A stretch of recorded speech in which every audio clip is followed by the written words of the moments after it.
Hello everyone, मैं अंकुर बबेले आप सभी का स्वागत करता हूं आपके अपने channel magnet brains Hindi medium पर। मैग्नेट ब्रेन्स हिंदी मीडियम एक ऐसा प्लेटफॉर्म है जो हिंदी माध्यम की कक्षा 7वीं से लेकर कक्षा 12वीं तक का संपूर्ण पाठ्यक्रम बिल्कुल निःशुल्क में उपलब्ध करा रहा है। मतलब यह कि आपको यहां पर किसी प्रकार का कोई पेमेंट नहीं करना है, कोई सब्सक्रिप्शन नहीं परचेज करना है।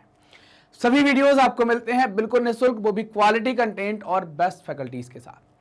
तो बात करेंगे कि इस वीडियो के अंदर हम क्या पढ़ने वाले हैं। तो इस वीडियो के अंदर हम बात करेंगे एमसीक्यू यानी कि बहुविकल्पी प्रश्न यानी वस्तुनिष्ठ प्रश्न, जो भी आप समझें, जिसमें हमें 4 ऑप्शन मिलेंगे, कोई एक सही बताना होगा, ऐसे भी आप समझ सकते हैं। तो हम एमसीक्यू यानी कि बहुविकल्पी प्रश्नों पर बात करेंगे और ये बहुविकल्पी प्रश्न होंगे कक्षा 10वीं की राजनीति विज्ञान के अध्याय 1 सत्ता की साझेदारी के। तो स्टार्ट करते हैं। सबसे पहले चलते हैं पहले प्रश्न की तरफ। पहला प्रश्न क्या कहता है? प्रश्न नंबर 1, भारत में कहां महिलाओं के लिए आरक्षण की व्यवस्था है? आरक्षण का मतलब क्या हो गया? तो आरक्षण का पहले तो आप मतलब भी समझ लीजिए। आरक्षण का मतलब क्या है? स्थान का आरक्षित होना। क्या?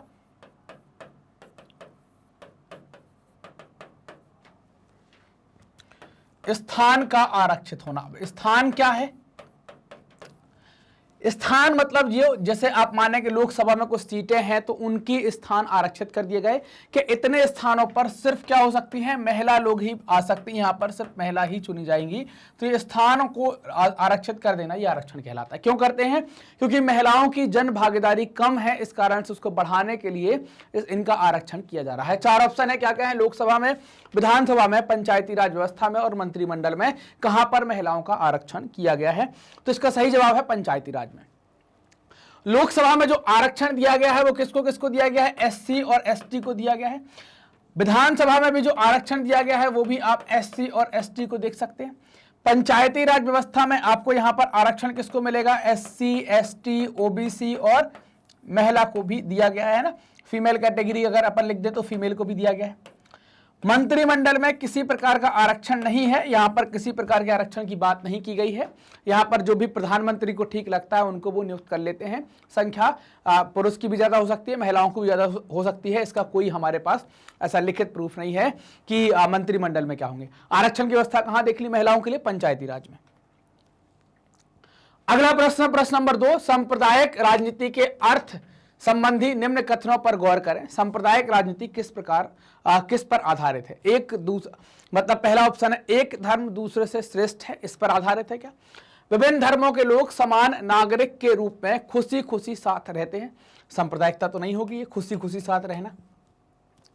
एक धर्म के अनुयायी एक समुदाय बनाते हैं। एक धार्मिक समूह का प्रभुत्व बाकी धर्मों पर कायम रहने में शासन की शक्ति का प्रयोग नहीं किया जा सकता। तो ये बताना कि सांप्रदायिक राजनीति के अर्थ संबंधी निम्न कथनों पर गौर करने हैं और सांप्रदायिक राजनीति किस पर आधारित है ये बतानी है। तो इसका सही जवाब क्या है? पहला, एक धर्म, मतलब धर्म क्या कह रहा है कि हम तुमसे श्रेष्ठ हैं, वो कह रहा है हम तुमसे श्रेष्ठ हैं। ये श्रेष्ठता वाली बात जब आएगी तो सांप्रदायिकता बढ़ना स्टार्ट हो जाएगी। अगला प्रश्न, प्रश्न नंबर 3, निम्नलिखित व्यक्तियों में कौन लोकतंत्र में रंग भेद के विरोधी नहीं थे? ना, कौन रंग भेद के विरोधी? अब रंग भेद क्या है?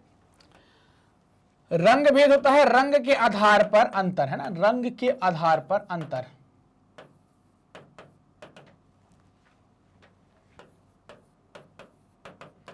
कैसा अंतर? आपने गोरे और काले का अंतर देखा होगा। कैसा अंतर मिलेगा आपको? गोरे और काले का अंतर। गोरे को सामाजिक मान्यता ज्यादा और काले को कम। तो ऐसे बताना है कि निम्नलिखित में से कौन लोकतंत्र में रंग भेद के विरोधी नहीं थे? King Martin Luther, Mahatma Gandhi, Olympic धावक टॉमी स्मिथ एवं जॉन कार्लेस और जेड गुडी। कौन थे ऐसे?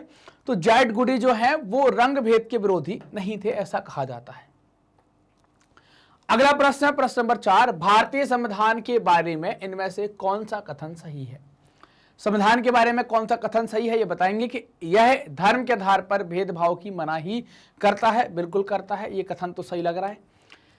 यह एक धर्म को राजकीय धर्म बनाता है? नहीं, हमारे यहां पर कोई राजकीय धर्म नहीं है, चूंकि हमको क्या कहा गया है? हमें धर्मनिरपेक्ष राज्य कहा गया है। मतलब राज्य का कोई धर्म नहीं होगा और धार्मिक मामलों में राज्य या सरकारें तटस्थ रहेंगी, उनका कोई लेना देना नहीं होगा। सभी लोगों को कोई भी धर्म मानने की आजादी देता है, ये भी दे सकते हैं। किसी धार्मिक समुदाय में सभी नागरिकों को बराबरी का अधिकार देता है। तो इसमें से बताना कौन सा कथन सही है, वो हमें बताना कि संविधान के बारे में इनमें से कौन सा कथन सही है ये बताना है। तो सवाल क्या हो जाएगा सही या ऑप्शन क्या हो जाएगा सही? यह धर्म के आधार पर भेदभाव की मनाही करता है कि यह संविधान में दिया गया है कि आप धार्मिक आधार पर भेदभाव नहीं कर सकते। राजकीय धर्म नहीं है, लोगों को कोई भी धर्म मानने की आजादी तो है, ये तो दिया ही गया है।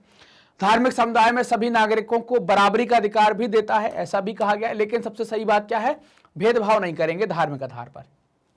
अगला प्रश्न है प्रश्न नंबर 5, भारत में सर्वोच्च न्यायालय के मुख्य न्यायाधीश की नियुक्ति कौन करता है? प्रधानमंत्री, राष्ट्रपति, संसद या कोई नहीं? तो इनमें से कौन करता है? तो राष्ट्रपति के द्वारा की जाती है। अब राष्ट्रपति खुद नहीं करते हैं, राष्ट्रपति क्या करवाते हैं? सर्वोच्च न्यायालय का न्यायाधीश क्या हो गया? तो सर्वोच्च न्यायालय जिसको आप सुप्रीम कोर्ट भी कहते हैं, इसमें क्या होता है कि इसमें एक मुख्य न्यायाधीश होता है, एक क्या होता है? मुख्य न्यायाधीश होता है। इसके अलावा क्या होते हैं? इसके अलावा क्या होंगे? इसके अलावा कुछ अन्य न्यायाधीश भी होते हैं। क्या होते हैं? अन्य न्यायाधीश भी होते हैं। ये ऐसी व्यवस्था रहती है यहां पर। अब इन न्यायाधीशों की नियुक्ति कौन करेगा? तो राष्ट्रपति करते हैं। किसकी सिफारिश पर? एक कमेटी बनेगी उसकी सिफारिश पर, तो राष्ट्रपति के द्वारा इनकी नियुक्ति की जाएगी। सर्वोच्च न्यायालय का जो न्यायाधीश होता है वो क्या काम करेगा? वो देश का सर्वोच्च न्यायाधिकारी होता है, उससे ऊपर कोई नहीं होता है। सिर्फ कुछ मामलों में राष्ट्रपति होता है ना, तो वो हम कभी पढ़ेंगे जब 11वीं 12वीं में, अगर हम देखेंगे तो हमें अभी काम का नहीं है वो, है ना। अगला प्रश्न है प्रश्न नंबर 6, वित्तीय राजधानी के रूप में जानी जाती है। वित्तीय राजधानी बेंगलोर, नई दिल्ली, मुंबई, पटना। तो इसमें से सही जवाब क्या होगा? तो मुंबई को वित्तीय राजधानी कहते हैं ना। मुंबई क्या कहलाती है? हमारी वित्तीय राजधानी या फाइनेंशियल कैपिटल कहलाती है। अब आपसे 2-3 राजधानियां और पूछ सकती है। राजधानी का जिक्र आ गया है तो मैं 3-4 प्रकार की राजधानी लिख लेता हूं। वित्तीय राजधानी हमने देख ली कि मुंबई हो गई। विधायिका की राजधानी क्या है? कार्यपालिका की राजधानी क्या है? और न्यायपालिका की राजधानी क्या है? ये आप बताना पड़ेगा आपको, बताना तो पड़ेगा ही भैया, है ना। देखो शॉर्टकट तो कुछ होता नहीं है, आपको याद तो करना ही पड़ेगा। तो हमने देखा यहां पर कि वित्तीय जो है उसको हमने मुंबई दे दिया, और विधायिका कार्यपालिका, विधायिका मतलब क्या हो गई? हमारी संसद कहां लगती है? दिल्ली में। सरकार कहां बैठती? दिल्ली में। हाई सुप्रीम कोर्ट कहां है? दिल्ली में। तो ये क्या हो जाएगी? इसको क्या कह दें? दिल्ली कह दें। ये दिल्ली क्या हो जाएगी आपकी? ये विधायिका कार्यपालिका न्यायपालिका की राजधानी। याद रहेगा कि नहीं रहेगा? चलिए अगला प्रश्न, प्रश्न नंबर 7, जब हम लैंगिक विभाजन की बात करते हैं तो हमारा अभिप्राय होता है। 4 ऑप्शन है। स्त्री पुरुष के बीच जैविक अंतर से, समाज द्वारा स्त्रियों और पुरुषों को दी गई असमान भूमिकाओं से, बालक और बालिकाओं की संख्या का अनुपात से, लोकतांत्रिक व्यवस्था में महिलाओं को मतदान का अधिकार ना मिलना। जब हम लैंगिक विभाजन की बात करते हैं तब बताना तो इनमें से कौन सा सही जवाब होगा। तो लैंगिक विभाजन क्या हुआ? लैंगिक मतलब आपने स्त्री और पुरुष के आधार पर विभाजन कर दिया। किसने किया? आपने, मतलब आपके समाज ने। तो समाज द्वारा स्त्री और पुरुषों को दी गई असमान भूमिकाएं, जैसे कोई भी समाज 2 लोगों से मिलकर बनता है। किससे किससे? एक स्त्री और एक पुरुष, है। इन 2 लोगों से मिलकर बनता है, एक स्त्री और एक पुरुष। समाज में इस आधार पर विभाजन क्या कर दिया गया कि स्त्री खास तौर पर घर और घरेलू कार्य देखेगी, पुरुष जो है वो घर के बाहर की कार्य करेगा। समाज में बड़ा जो पद कर दिया गया है, वर्चस्व जो कर दिया गया है, वो पुरुष का कर दिया गया। इनका थोड़ा सा कम है। ये क्यों किया गया? क्योंकि ये औरत है, ये पुरुष। ऐसा कहते हैं वो अबला नारी क्या करेगी, है ना, वो अबला कहां जाएगी, वो तो मारी घूम। तो क्या हो गया? ये आपने सिर्फ किस आधार पर किया है? लिंग आधार पर किया है, लैंगिक आधार पर किया है कि स्त्री और पुरुष के आधार पर हमने क्या कर दिया है? बंटवारा कर दिया है समाज ने। किसने किया? हम अकेले तो कर नहीं सकते, समाज ने किया। तो ऑप्शन क्या हो जाएगा? बी सही हो जाएगा। ऑप्शन नंबर ख क्या हो जाएगा? सही हो जाएगा। अगला प्रश्न, लोकतंत्र जनता का, जनता के द्वारा जनता के लिए शासन है, यह कथन किसका है? पढ़ चुके हैं हम इसके बारे में। अरस्तु का है, अब्राहम लिंकन का है, रूसो का है, या महात्मा गांधी का है? तो ये कथन है अब्राहम लिंकन का। कौन है अब्राहम लिंकन?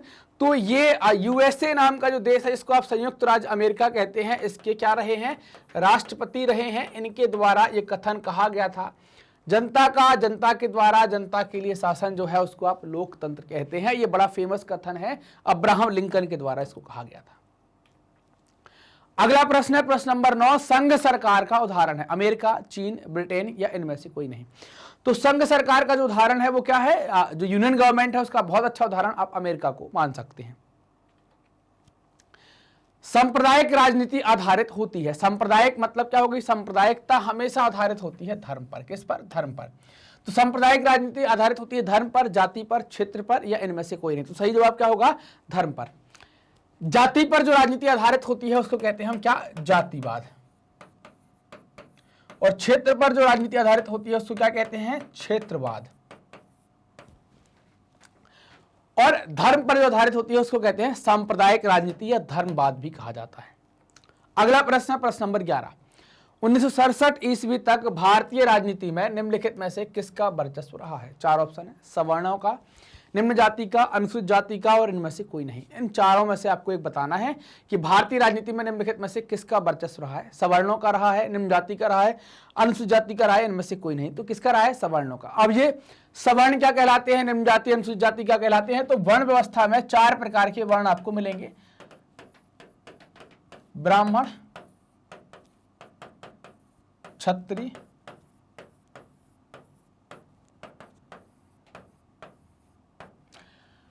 इन 3 वर्गों को आप मान सकते हैं क्या है कि ये खास तौर पर सवर्ण कहलाते हैं। लेकिन आजकल वेस्ट में से भी कुछ लोग भी क्या हो गए हैं, ओबीसी के अंदर चले गए हैं। तो पहले ये व्यवस्था हो गई, उसमें पिछड़ा वर्ग टाइप का नहीं था, पहले सवर्ण हो गए और दलित हो गए, 2 प्रकार की व्यवस्थाएं थी।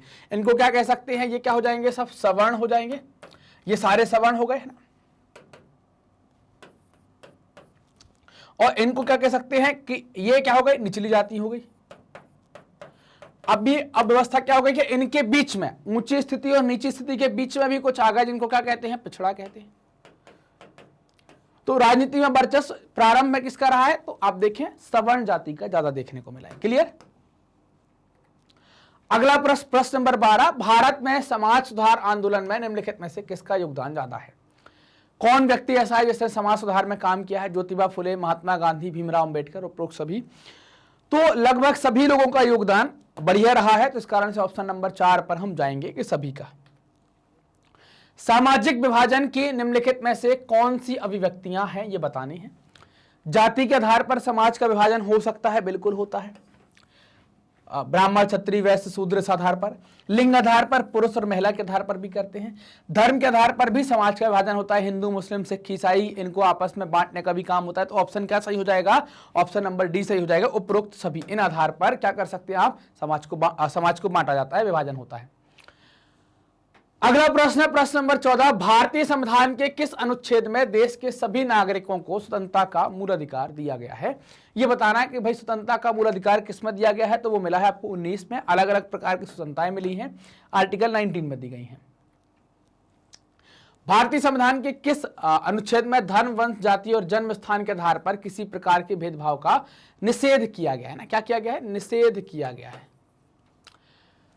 तो किसमें किया गया है वो निषेध? तो वो निषेध किया गया है अनुच्छेद 15 के अंतर्गत। ये निषेध किया गया है कि भाई लिंग आधार पर, जन्म आधार पर, रंग आधार पर, जाति के आधार पर आप विभेद नहीं करेंगे। वर्ण व्यवस्था का व्यवस्थित स्वरूप क्या है? ब्राह्मण, क्षत्रिय, वैश्य, या हम चौथा ले लें ब्राह्मण, वैश्य, ब्राह्मण, क्षत्रिय, वैश्य, शूद्र। तो ऑप्शन नंबर क्या हो जाएगा? डी ज्यादा करेक्ट हो जाएगा। सामाजिक विभाजनों को संभालने के संदर्भ में इनमें से कौन सा बयान लोकतांत्रिक व्यवस्था पर लागू नहीं होता है? ना, बयान को लोकतंत्र में राजनीतिक प्रतिद्वंदता के चलते सामाजिक विभाजनों की छाया राजनीति पर भी पड़ती है। लोकतंत्र में विभिन्न समुदायों के लिए शांतिपूर्ण ढंग से अपनी शिकायतें जाहिर करना संभव है। लोकतंत्र सामाजिक विभाजनों को हल करने का सबसे अच्छा तरीका है। लोकतंत्र सामाजिक विभाजनों के आधार पर समाज को विखंडन की ओर ले जाता है। तो इनमें से बताना है कि कौन सा हमारा सही जवाब है। तो क्या है? लोकतंत्र में विभिन्न समुदायों के लिए शांतिपूर्ण ढंग से अपनी शिकायतें जाहिर करना संभव है। मतलब क्या बताना है कि शांतिपूर्ण ढंग से शिकायतें जाहिर करना संभव है। सामाजिक विभाजन को संभालने के संदर्भ में इनमें से कौन सा बयान लोकतांत्रिक व्यवस्था पर लागू नहीं होता? आप सामाजिक विभाजन कर देंगे तो ये कैसे लागू होगा? बिल्कुल नहीं हो पाएगा। 1961 में मुंबई में मराठियों की संख्या थी, है ना। तो ये ऐसे एक फिगर वाला प्रश्न आ गया है। तो कितनी थी? लगभग 34% थी। निम्नलिखित 3 बयानों पर विचार करें। पहला है जहां सामाजिक अंतर एक दूसरे से टकराते हैं, वहां सामाजिक विभाजन होता है। यह संभव है कि एक व्यक्ति की कई पहचान, सिर्फ भारत जैसे बड़े देश में ही सामाजिक विभाजन होते हैं। इन बयानों में से कौन सा बयान सही है आपको बताना है। ऑप्शन है आ, बा, सा, आ और बा और सा और सिर्फ सा।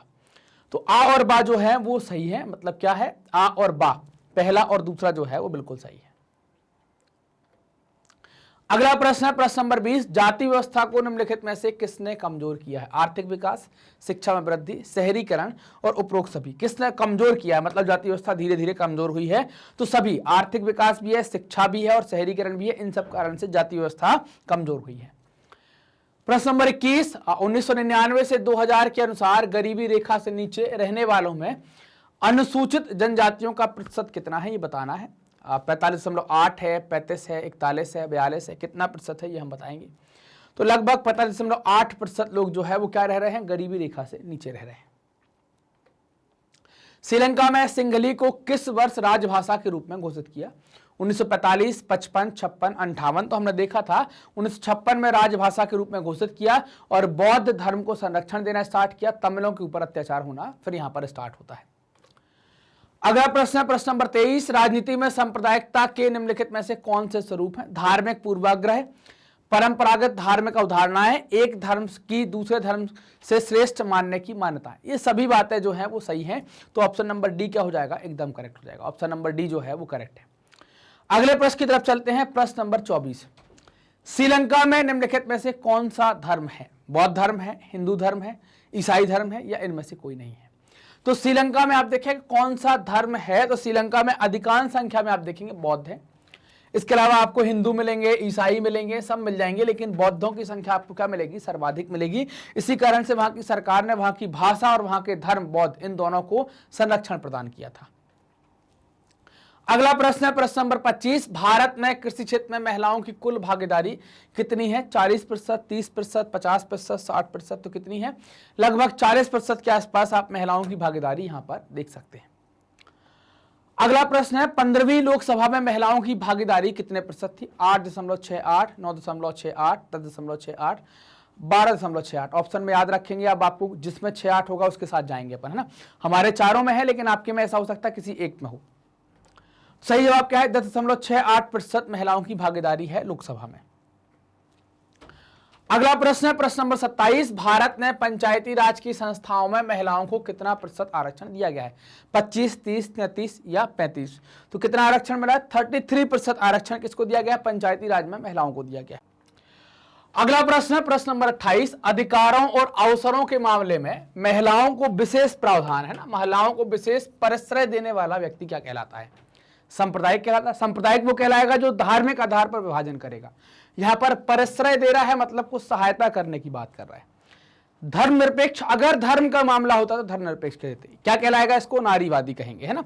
क्या कहलाएगा? क्या कहेंगे? तो सही जवाब क्या हो जाएगा? नारीवादी इसको कहा जाएगा। अगले प्रश्न की तरफ चलते हैं। प्रश्न नंबर 29, सत्ता की साझेदारी के पक्ष में सही तर्क क्या है?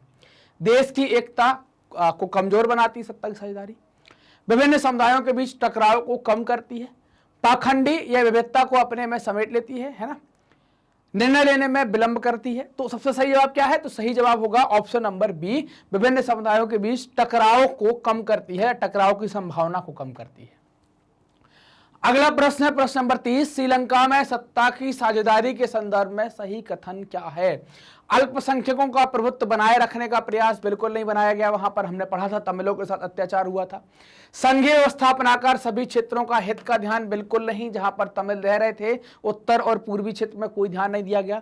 बहुसंख्यक सिंहली भाषी के हितों की अपेक्षा तो बिल्कुल नहीं करी थी। सरकार की नीतियों द्वारा सिंहली भाषी बहुसंख्यकों का प्रभुत्व कायम रखने का भरपूर प्रयास। यहां पर अपेक्षा की जगह क्या है? उपेक्षा है ना। क्या लिखेंगे? उपेक्षा, आ का ऊ कर लेंगे, उपेक्षा। तो ये तो बिल्कुल नहीं करी थी। तो इस पर ऑप्शन का सही जवाब क्या हो जाएगा? Option number D. सिंहलियों की जो मदद सरकार ने की प्रभुत्व कायम करने के लिए 1956 में एक संशोधन भी किया, हमने पढ़ा था। अगला प्रश्न है प्रश्न नंबर 31, कौन सा आंदोलन लैंगिक समानता पर बल देता है? धार्मिक आंदोलन धर्म की समानता पर बल देगा, सामाजिक समाज पर बल देगा, नारीवादी क्या करेगा? लैंगिक समानता पर। ये स्त्री और पुरुष है ना, क्या करेगा? स्त्री पुरुष समानता पर, स्त्री पुरुष समानता पर या पुरुष स्त्री समानता पर बल देगा। राजनीतिक आंदोलन राजनीति की समानता पर बल देगा। तो सही जवाब क्या हो जाएगा? ऑप्शन नंबर सी, ग नंबर का जो है वो करेक्ट हो जाएगा। अगला प्रश्न है प्रश्न नंबर 32, निम्नलिखित में से कौन सा कथन गलत है? पहला है ऑप्शन का, लोकतंत्र सामाजिक विभेद के आधार पर देश को विखंडित करने में सहायक होता है। फिर है ऑप्शन नंबर बी, लोकतंत्र में सामाजिक विभेद का राजनीति पर अवश्य प्रभाव पड़ता है। फिर अगला है सी, लोकतंत्र में विभिन्न समुदाय अपनी मांगों को शांतिपूर्ण ढंग से शासन के समक्ष प्रस्तुत कर सकते हैं। लोकतंत्र सामाजिक विभेद से उत्पन्न समस्याओं का हल ढूंढने का अच्छा तरीका माने जाते हैं। तो कौन सा कथन गलत है वो बताना है। तो इसका क्या हो जाएगा, लोकतंत्र सामाजिक विभेद के आधार पर देश को विखंडित करने में सहायक होता है। विखंडित नहीं करता, देश की एकता को बना के रखता है। अगला प्रश्न है प्रश्न नंबर 33, निम्नलिखित में से कौन सा कथन सही है ये बताना है। बड़े लोकतांत्रिक देशों में सामाजिक विभेद पैदा होते हैं।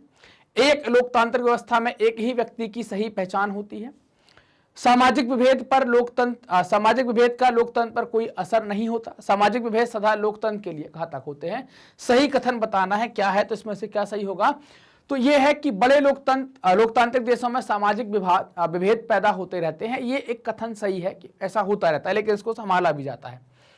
किस देश को सामाजिक विभेद के कारण विखंडन का सामना करना पड़ा है? भारत को, बेल्जियम को, युगोस्लाविया को या श्रीलंका को? 4 ऑप्शन इसमें से दिए गए हैं, तो बताने। युगोस्लाविया को सामाजिक विभेद के कारण विखंडन का सामना करना पड़ा है। अगला प्रश्न है प्रश्न नंबर 35, इंग्लैंड में महिलाओं को वयस्क मताधिकार कब मिला है? 1926 में, 1927 में, 1928 में, 1930 में? कब दिया गया है? तो इसका सही जवाब आप बताएंगे क्या है। 1928 में महिलाओं को मताधिकार यहां पर दिया गया है। अगला प्रश्न है प्रश्न नंबर 36, निम्नलिखित में भारत के लिए कौन सा कथन सही है? यहाँ पर धर्मनिरपेक्षता का सिद्धांत है, धर्म की प्रधानता है, धार्मिक स्वतंत्रता का भाव है, धार्मिक सौहार्द का प्रभाव है। तो हमारे यहाँ पर धर्मनिरपेक्षता का सिद्धांत है। ऑप्शन नंबर 1 क्या हो जाएगा सही। मतलब सरकार का कोई धर्म नहीं है, वो धार्मिक मामले में तटस्थ है। सामाजिक विभाजन का आधार नहीं है जाति, भाषा, मानव और धर्म। सामाजिक विभाजन का आधार आपको बताना है कि मानवता है, भाषा है, जाति है, धर्म नहीं है। मानवता नहीं होगी, बाकी सब आधार पर आप सामाजिक विभाजन देख सकते हैं। नस्ल का आधार है धार्मिक, आर्थिक, सामाजिक और जीवशास्त्र। तो जीवशास्त्र जो है वो नस्ल का आधार माना जाता है कि उस आधार पर आप देखेंगे। अगला प्रश्न है प्रश्न नंबर 39, भारत में सामाजिक विभाजन है जटिल, सरल, ना जटिल ना सरल और उपयुक्त सभी। क्या लगता है क्या होगा भारत में सामाजिक विभाजन? क्या हम जवाब बताएं? तो इसका सही जवाब जो होगा वो होगा जटिल। भारत का सामाजिक विभाजन थोड़ी सा कठिन है, जटिल टाइप का आपको देखने को मिलेगा। अगला प्रश्न है प्रश्न नंबर 40, मुंबई में उत्तर भारतीय हिंदी भाषी लोग माने जाते हैं क्या? बिहारी बाबू, बिहारी भैया, गरीब भैया या इनमें से कोई नहीं, है ना। मुंबई में उत्तर भारतीय हिंदी भाषी लोगों के बारे में क्या कहते हैं? तो इनको गरीब कहा जाता है, गरीब भैया कहलाते हैं, कि इनको गरीब माना गया है। अगला प्रश्न है प्रश्न नंबर 41, असम में बिहारियों पर होने वाले अत्याचार का आधार क्या है? संप्रदायवाद, जातिवाद, क्षेत्रवाद या धार्मिक? तो ये क्या है? क्षेत्रवाद। असम क्या हो गया? असम, यहां क्षेत्रवाद तो कह रहे, चूंकि हमें असम और बिहार देखना है, असम और बिहार देखना है। असम हो गया पूर्वी क्षेत्र, या हम कहते हैं क्या हो गया? उत्तर पूर्वी क्षेत्र कहते हैं। साथ ही साथ भाषा के आधार पर देखें तो असमिया भाषा, ये हो गया उत्तर का क्षेत्र। साथ ही साथ आप इसको कहते हैं क्या? हिंदी भाषी क्षेत्र या भोजपुरी भाषी क्षेत्र। तो इस आधार पर भी विभाजन होता है। तो क्या हो गया? क्षेत्रवाद के आधार पर उनके साथ विभेद होता है, अत्याचार होता है। अगला प्रश्न प्रश्न नंबर 42, दलित और महादलित एक नई पहचान बनी है राजस्थान की, मध्य प्रदेश की, बिहार की, उत्तर प्रदेश की। सही जवाब है बिहार की। दलित महादलित का जो कॉन्सेप्ट है वो बिहार में आपको देखने को मिलेगा। अगला प्रश्न है प्रश्न नंबर 43, बांग्लादेश का उदय हुआ 1970 में, 71 में, 1972 में, 1975 में। तो कब हुआ? 1971 में। किससे अलग हुआ बांग्लादेश? तो पाकिस्तान से अलग होता है। तो अलग होने के पहले बांग्लादेश का नाम क्या था? तो इसको पूर्वी पाकिस्तान के नाम से जानते थे। किस नाम से? पूर्वी पाकिस्तान के नाम से जानते थे।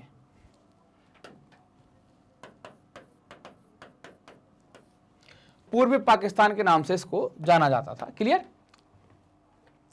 अगला है प्रश्न नंबर 44, लोकतंत्र एक शासन व्यवस्था है, लोगों का, लोगों के द्वारा, लोगों के लिए। तो हमने देखा था अब्राहम लिंकन ने क्या, लोगों का, लोगों के लिए, लोगों के द्वारा शासन जो होता है उसको आप लोकतंत्र कहते हैं, उपयुक्त सभी। अगला प्रश्न है प्रश्न नंबर 45, भारत में किस तरह का लोकतंत्र है? प्रत्यक्ष, अप्रत्यक्ष, दोनों या इनमें से कोई नहीं? तो यह हमारे यहाँ पर अप्रत्यक्ष है। मतलब हम अपने द्वारा जनता प्रतिनिधियों को चुनते हैं और वो कानून बनाते हैं, हम लोग कानून नहीं बनाते, इस कारण से क्या कहेंगे? अप्रत्यक्ष कहेंगे। अगला प्रश्न है प्रश्न नंबर 46, निम्नलिखित में से कौन ईसाई बहुल देश है? उत्तरी आयरलैंड, नीदरलैंड, दोनों या इनमें से कोई नहीं। तो ईसाई बहुल आपको मिलेंगे दोनों। यूरोप का कोई भी देश होगा अधिकांशतः ईसाई बहुल होंगे, अधिकांशतः, सभी देश नहीं, अधिकांशतः ईसाई बहुल होंगे। अगला प्रश्न आ गया कि झारखंड कब राज्य बनता है, ये आपको बताना है। झारखंड कब राज्य बना? झारखंड राज्य जो बनता है वो कब बनता है? 15 नवंबर 2000 को बनता है। मतलब 2000 में झारखंड नाम का एक राज्य बन जाता है, तो आपको याद रखना है। क्लियर? अगला प्रश्न है प्रश्न नंबर 48, संविधान का कौन सा अनुच्छेद धर्म, वंश, जाति या स्थान के आधार पर विभेद का या किसी प्रकार के भेदभाव का निषेध करता है? तो आपको ये पता भी है हमें कि अनुच्छेद 15 जो है वो इस प्रकार की व्यवस्था करता है। छित्रवाद की भावना का एक कुपरिणाम या दुष्परिणाम क्या है? 4 ऑप्शन है, का, खा, ग में बताए गए हैं। अपने क्षेत्र से लगाओ, राष्ट्रहित, राष्ट्रीय एकता या अलगाववाद, ये बताना है आपको कि छित्रवाद की भावना का क्या कुपरिणाम है। तो कुपरिणाम आपको क्या देखने को मिलेगा? तो वो होगा अलगाववाद, है ना। इससे क्या होता है, लोग अलग होना स्टार्ट हो जाते हैं, अलगाववाद स्टार्ट हो जाता है। अगला प्रश्न है प्रश्न नंबर 50, ब्रुसेल्स में 80% लोग किस भाषा को बोलते हैं? तो ब्रुसेल्स जो बेल्जियम की राजधानी है, यहां पर 80% लोग फ्रेंच को बोलते हैं ना, फ्रेंच भाषा को बोलते हैं।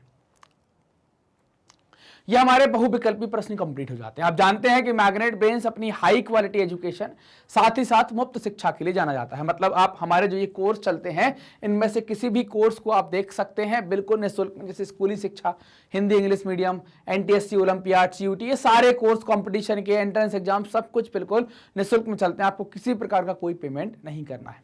ये वीडियो आप कहाँ देख सकते हैं? तो हमारे YouTube चैनल, हमारी वेबसाइट www.magnetbase.com, और हमारा एक एप्लीकेशन भी है जिसे आप प्ले स्टोर से डाउनलोड कर सकते हैं। यहाँ तीनों जगह आप वीडियो को बिल्कुल निःशुल्क देख सकते हैं, आपको किसी प्रकार का कोई पेमेंट नहीं करना है। बुक्स और ई बुक्स प्राप्त करने के लिए डिस्क्रिप्शन में लिंक दी गई है, लिंक पर क्लिक करके फॉर्म फिलअप कर दीजिएगा, बुक के लिए आपकी पात्रता हो जाएगी। फॉर्म नहीं भरेंगे तो हमें पता नहीं चलेगा, तो आप फॉर्म जरूर भर दीजिएगा। आप हमसे कनेक्ट हो सकते हैं विभिन्न social media platform, YouTube, Facebook, Insta, Twitter, Telegram के माध्यम से। और ये वीडियो आप देख रहे हैं मैग्नेट ब्रेन्स के Hindi channel, magnet brains Hindi medium पर, तो चैनल को सब्सक्राइब जरूर कर लीजिएगा।